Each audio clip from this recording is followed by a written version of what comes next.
ఈ సీజన్‌లో ఎక్కువగా పిల్లల్లో గాని, పెద్దల్లో గాని ఎక్కువగా ఆయాసము, దగ్గు, డొక్కలెగరేయటం ఇలాంటి సమస్యలు ఎక్కువగా వస్తా ఉంటాయి.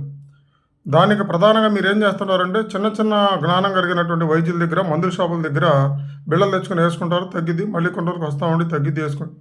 ఇలాంటి తప్పుడు పని చేయకండి. ఎందుకంటే వాళ్ళకి స్టెరాయిడ్స్ ఇస్తారు. స్టెరాయిడ్స్ అంటే బెటామెటాజోను, డెక్సామెథాజోను, ప్రెడ్నిసోలిన్, మెథైల్ ప్రెడ్నిసోలిన్ ఇలాంటివి ఇస్తారు.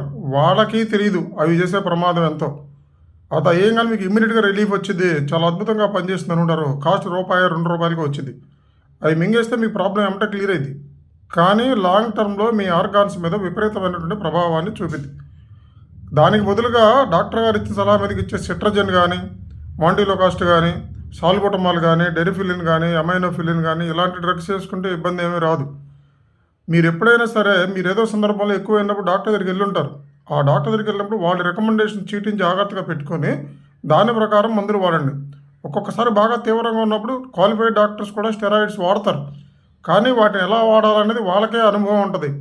స్టెరాయిడ్స్ ఇచ్చినప్పుడు ఇచ్చి మళ్ళీ తగ్గించుకుంటా వచ్చి క్లోజ్ చేయాలి. 2 రోజులు యేసుకొని మూడో రోజు మానేయకూడదు. దానికో విధానం ఉంది. పెద్ద డోస్ ఇచ్చుకుంటా వస్తారు. డోస్ తగ్గించుకుంటా వస్తారు. దాన్ని ఎలా క్లోజ్ చేయాలనేది కూడా చాలా ఇంపార్టెంట్. ఈరోజు సమస్య తగ్గింది అనుకోమాకండి. లాంగ్ టర్మ్‌లో మిగతా ఆర్గాన్స్ అన్నీ చాలా దెబ్బతింటాయి. స్టెరాయిడ్స్ వాడడం చాలా ప్రమాదకరం. ఈ షాపులో ఉండే వాళ్ళకి చిన్న చిన్న జ్ఞానం కలిగిన వైద్యులకి దానివల్ల వచ్చే ప్రమాదం వాళ్ళకి కూడా తెలీదు. త్వరగా రిలీఫ్ వచ్చింది కదా అని ఇచ్చేస్తూ ఉంటారు. కాబట్టి మీకు ప్రాబ్లమ్ ఉంది కాబట్టి మీరు ఒక అవేర్‌నెస్ కలిగి ఉండండి. వైద్యుడి సలహా మేరకే స్టెరాయిడ్స్ వాడండి. డాక్టర్ గారు ఇచ్చిన చీటీని జాగ్రత్తగా పెట్టుకొని రిపీటెడ్‌గా వచ్చినప్పుడు దాన్ని ఫాలో అవ్వండి. ప్రతిసారి కన్‌ఫ్యూజ్ అవ్వద్దు. ఎవరు చెప్తే వాళ్ళు చెప్పిన మాట వినొద్దు. జాగ్రత్త.